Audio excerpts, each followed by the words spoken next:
Muito prazer a cada um de vocês.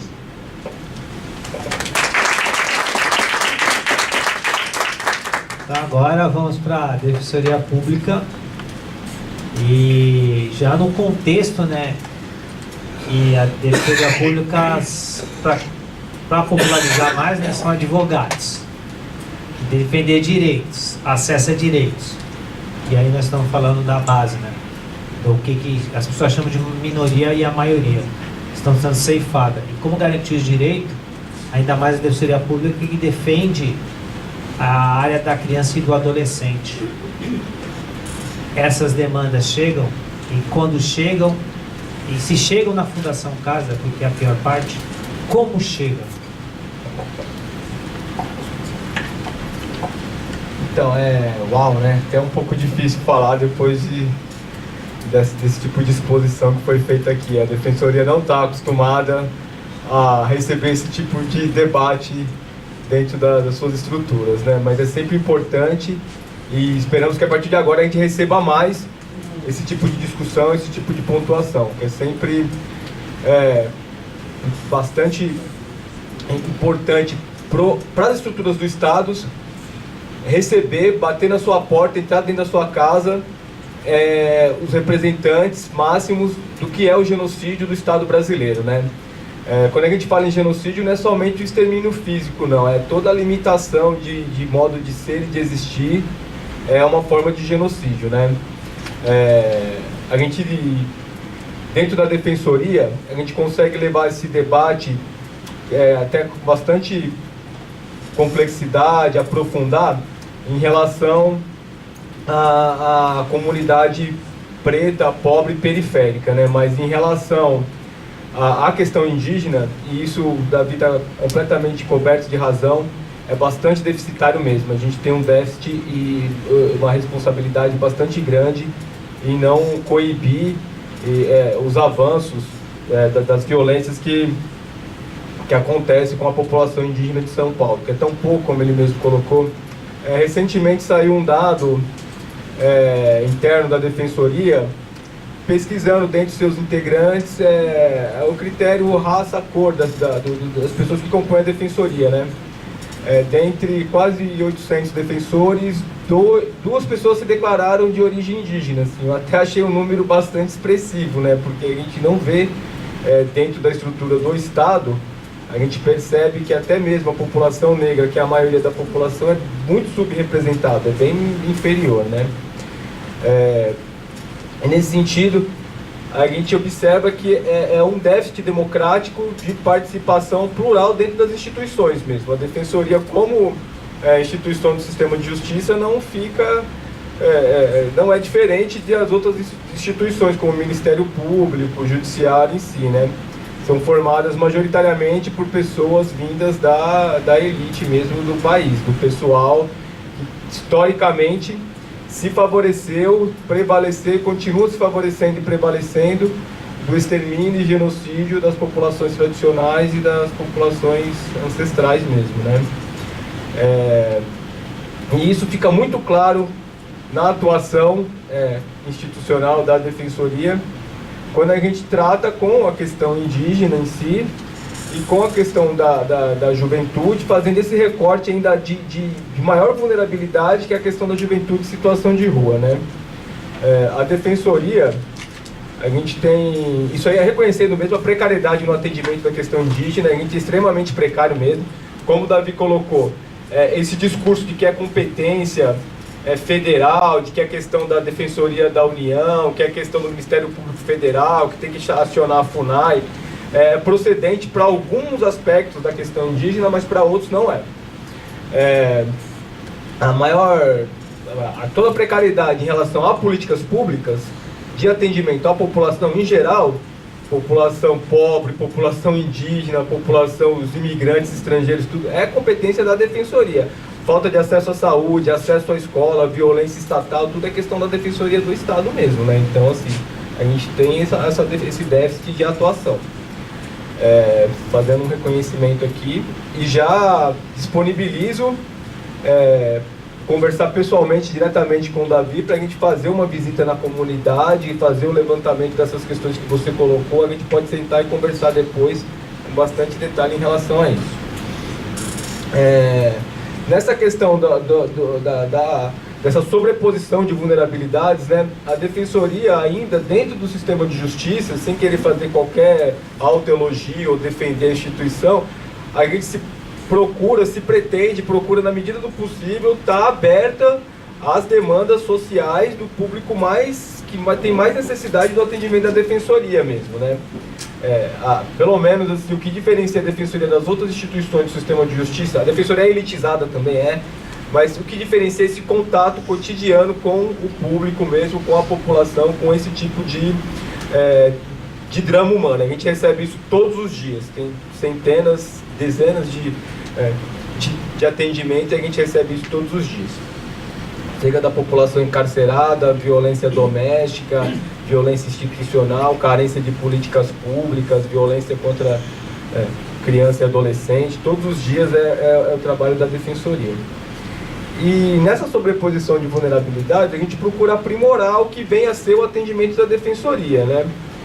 É uma repartição burocrática, como o Davi bem colocou, o companheiro também colocou, essa racionalidade burguesa, essa racionalidade capitalista, essa civilidade branca e europeia, ela é colocada a serviço do extermínio e dizimação da população mais vulnerável e tradicional mesmo, né? Isso aí historicamente sempre foi assim.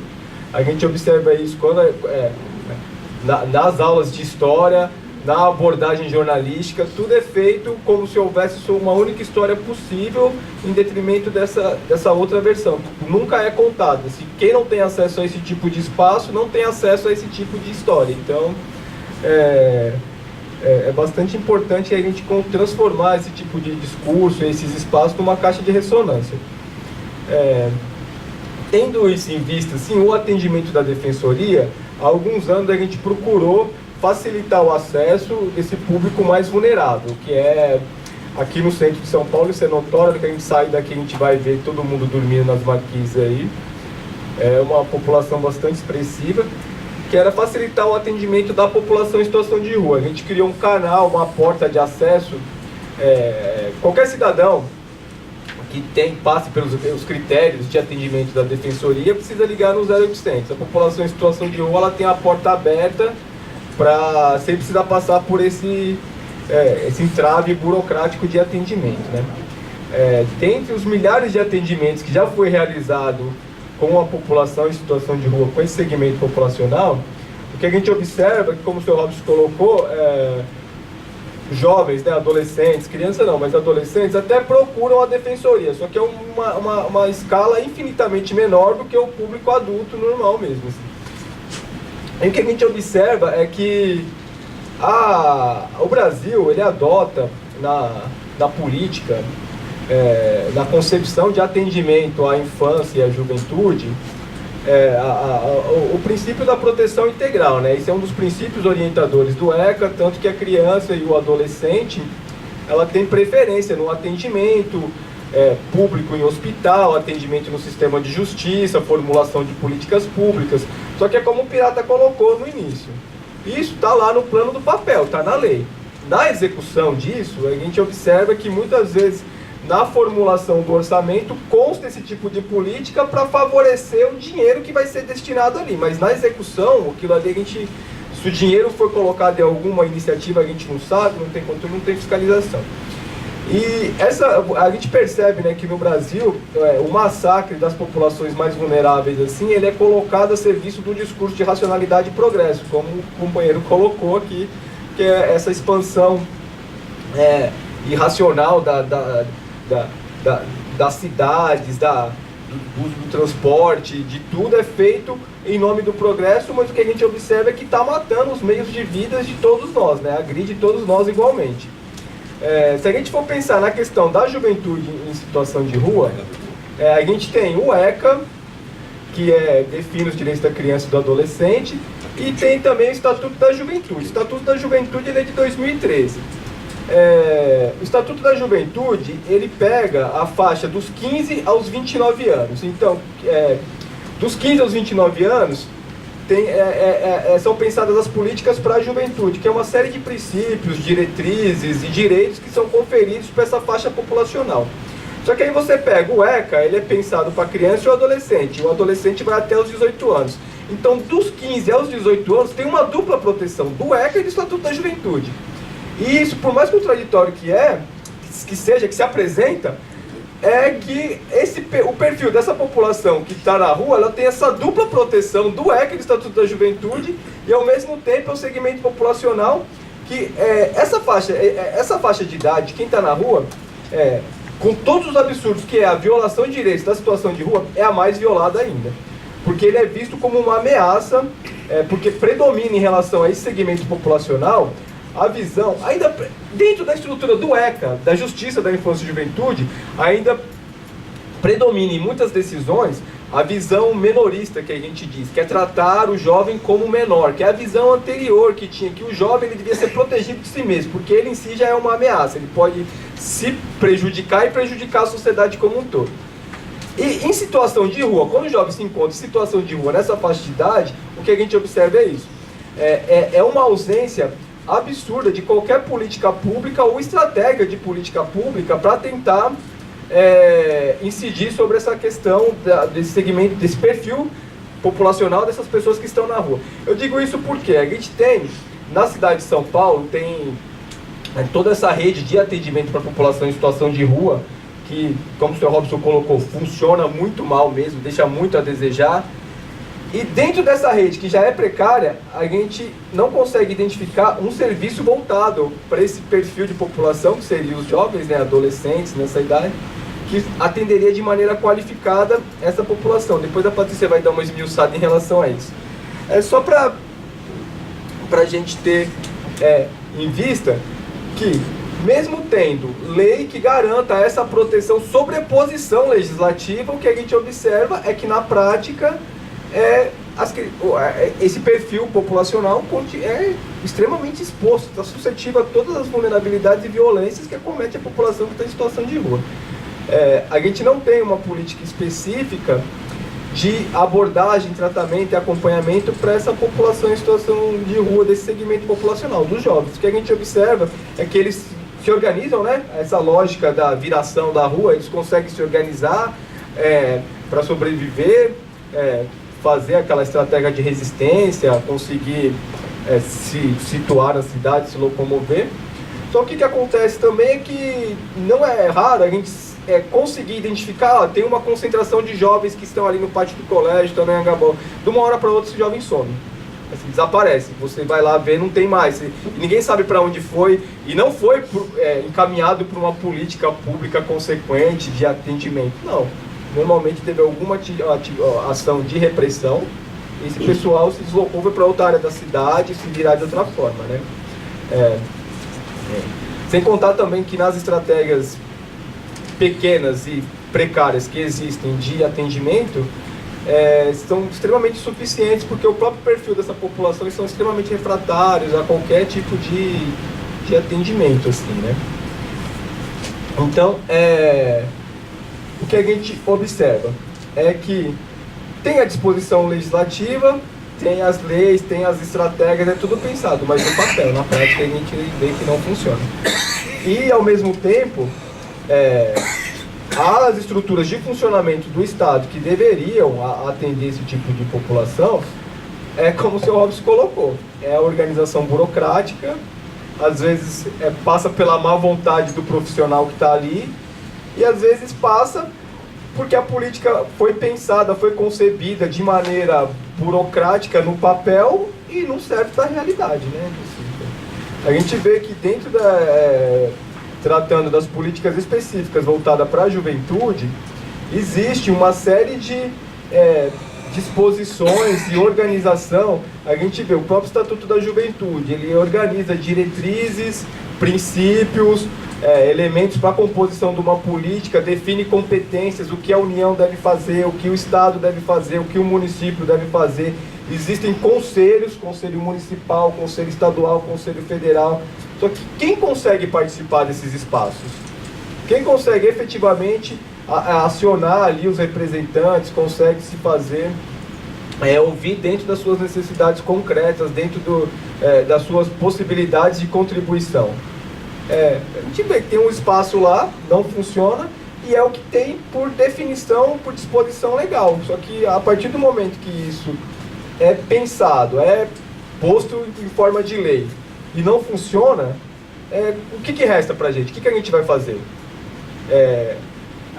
Dentro da defensoria, a gente tem uma questão bastante problemática, que a gente trabalha com as expectativas das pessoas e muitas vezes tem a impressão no imaginário popular de que se judicializar, levar para o juiz, vai se resolver a questão. E a gente vê que muitas vezes pode prejudicar. A partir do momento que você judicializa uma questão, o poder público lava as mãos, o poder público municipal executivo fala, não, espera o juiz decidir que a gente toma a medida que for decidida ali pelo juiz. Então, assim, muitas vezes a ação judicial, assim, principalmente pensando em termos de política pública, coletivizar a questão, ela tem muito mais do que uma estratégia judicial, uma estratégia política por trás. Se você tem uma decisão coletiva desfavorável, aquilo ali que você tirou de um caso que poderia ser, vai expandir para todo mundo. Então você vai prejudicar geral, né? Então, assim, só para não me alongar muito, pessoal, vou passar para a Patrícia e depois a gente abre para o debate, que pontua um pouco mais as questões que surgirem. Mas é isso. A ideia desse evento, só para reforçar mais uma vez, é trazer essas questões que estão aí em cada quebrada, nas periferias, em cada comunidade, para dentro de uma estrutura do poder público mesmo. A defensoria não funciona de maneira eficiente como todos nós gostaríamos. Mas a gente é permeável a receber as influências de vocês, da sociedade civil organizada, dos movimentos, da juventude, para tentar pensar em como avançar, em como conseguir fazer que as coisas saiam do papel e efetivamente funcionem. Não é fácil, agora a gente está... todo mundo que se formou, tanto academicamente quanto na militância, tudo... A gente está entrando num cenário novo agora. Eu acho que a gente vai entrar num patamar que agora que a gente vai ser testado o que é a força do direito, o que é a garantia, o que é a nossa Constituição. É a partir de agora que a gente vai ser testado de fato mesmo. Porque até agora, todos os retrocessos que a gente teve foi só um ensaio do que está por vir. Assim. Então eu acho que agora que a sociedade civil, politicamente, não tem que mais fazer concessão, tem que pleitear a garantia dos direitos que está lá na Constituição. A gente não tem mais que abrir concessão, tem que bater de frente e se organizar mesmo. Pessoal, é só isso, em poucas palavras assim. Aí depois a gente discute mais na hora que for passar. Obrigado, pessoal. Boa noite. Dá para ouvir? Tem alguns lugares aqui na frente, queria acolher o pessoal que foi chegando aqui. Sintam à vontade, pessoal, não obrigadas, se sentar, né? assim, na roda, mas à fica, vontade, por favor, né? sentar mais próximo, se quiserem, por favor. Eu vou falar bem breve, na verdade, estender um pouco o convite ao núcleo da infância e juventude essa semana, pensando quando a gente foi discutir essa questão da política para criança e adolescente em situação de rua. Né? E então eu fiquei mais assim, com a perspectiva de trazer algumas pontuações que podem contribuir, né, para o nosso debate, mas eu não quero ocupar muito tempo, até para garantir que pelo menos a gente tenha uns 50 minutos aí para que a gente escute vocês, né? Eu acho que esse é o objetivo principal desse momento de hoje.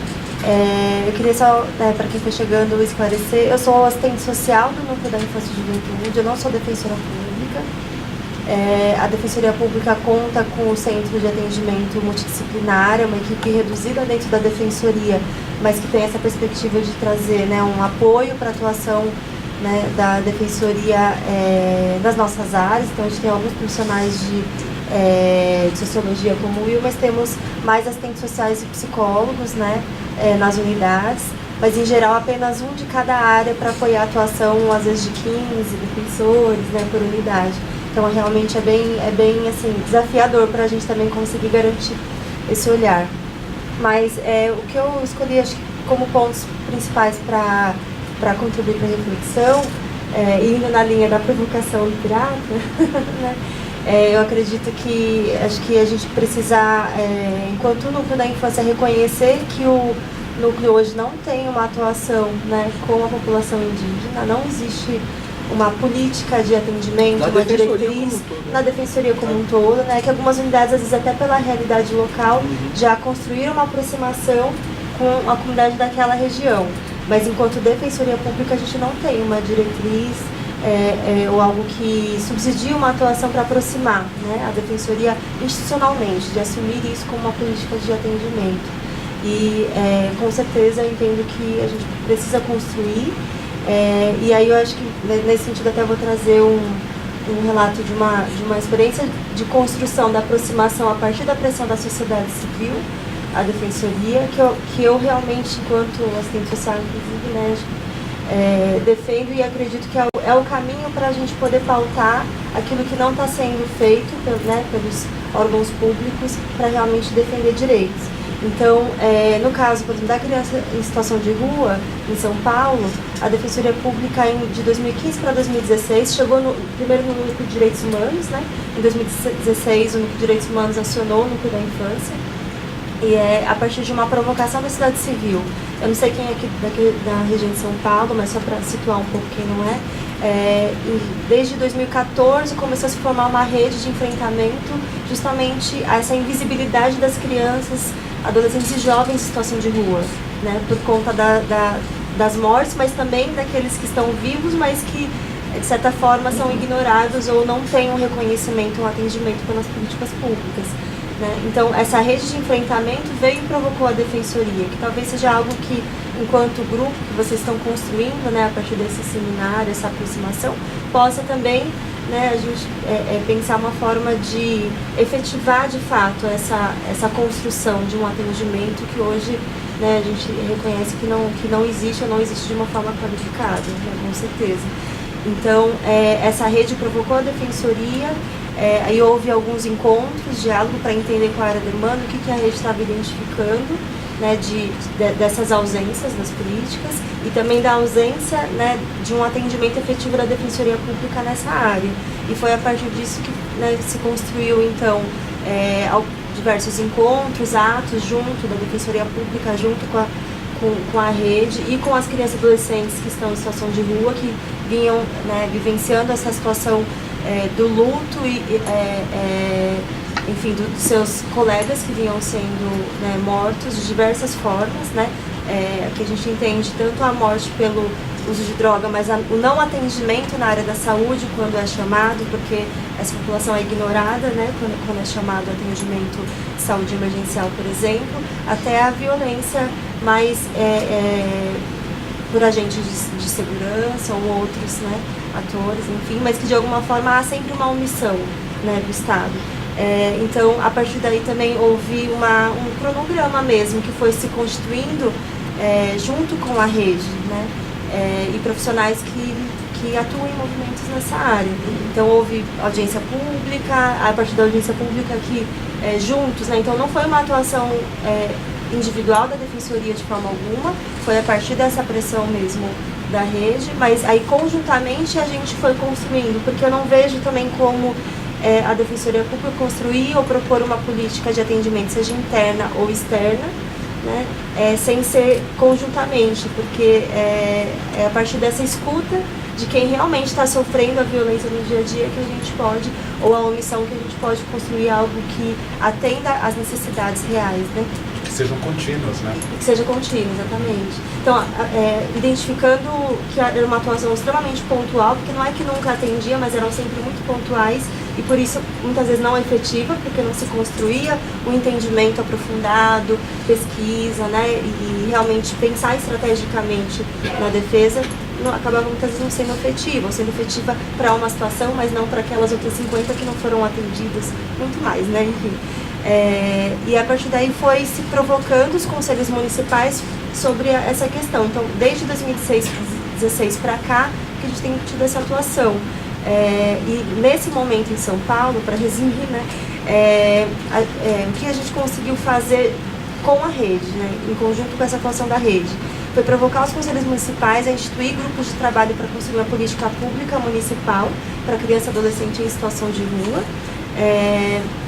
E houve, inclusive, através dessa pressão mesmo, aos conselhos, a destinação de recurso para elaborar uma sistematização, porque não é que nunca existiu nenhum trabalho na política, por exemplo, na área, mas foram sempre programas, como o Robson trouxe, né? Então, programas não têm continuidade, não tem essa efetividade, não tem o monitoramento do que foi feito, o que funcionou, o que não funcionou, para poder se melhorar constantemente a política. E aí houve um investimento de recurso público para uma sistematização. Então, foram ouvidos diversos atores que atuam na área, que atendem a população, e a partir daí uma sistematização histórica, né? Então, desde a pastoral do menor, o que houve de atendimento, o que foi entendido pelos profissionais que atenderam, que não era suficiente, que não atendia a necessidade, que precisa ser revisto, né? E aí, no momento, na verdade, essa semana, saiu publicado em Diário Oficial e começou-se também, depois de muita pressão, um GT que vai transformar esse material que eu estou aqui em mãos, né, é um material que ainda está sendo aprovado pelo Conselho Municipal, mas é a sistematização que foi feita. E aí ele traz já parâmetros, subsídios para transformar em artigos, enfim, no formato de resolução, né? Então agora a gente vai ter a elaboração da minuta da resolução, uma resolução conjunta do Conselho Municipal de Direitos da Criança e do Adolescente e o Conselho Municipal de Assistência Social, mas com certeza precisaria envolver muitos outros conselhos, mas é o que a gente consegue provocar e dialogar ainda são esses, mas que propõe a integração com outras políticas, né? Com a área da cultura, lazer, esporte, que a gente não acredita em nada que possa garantir proteção se não envolver as outras políticas. Mas acho que é um exemplo de uma construção que foi feita conjuntamente, mas a partir dessa provocação da sociedade civil, eu imagino que, né, assim, pensando no atendimento da juventude que está em situação de rua, pensando no atendimento da população indígena, é algo que pode ser construído, talvez, né, não estou dizendo que esse é o único caminho, mas talvez seja um exemplo para a gente pensar, né? Eu acho que a gente hoje, enquanto defensoria, também não tem essa visão transversal né, desse atendimento em todos os núcleos, na defensoria como um todo, efetiva, mas eu acredito que é a partir dessa aproximação, desse diálogo, que a gente pode construir. Mas tem diversas críticas sobre o nosso alcance. Eu gostaria mais hoje de ouvir, né, vocês que estão aqui, para que a gente possa talvez trazer esse olhar internamente e construir um diálogo realmente mais efetivo. Obrigada. Como eu sei que aqui tem pessoas que são assistente social, professores, historiadores, e aí eu acho que tem uma demanda também que quando você está lá em seus espaços, seja no seu trabalho, tem essa realidade. Está aberto para as falas, para as perguntas, mas isso faz parte do que chamam de o outro. Está aberto para as perguntas, um de cada vez. Por favor.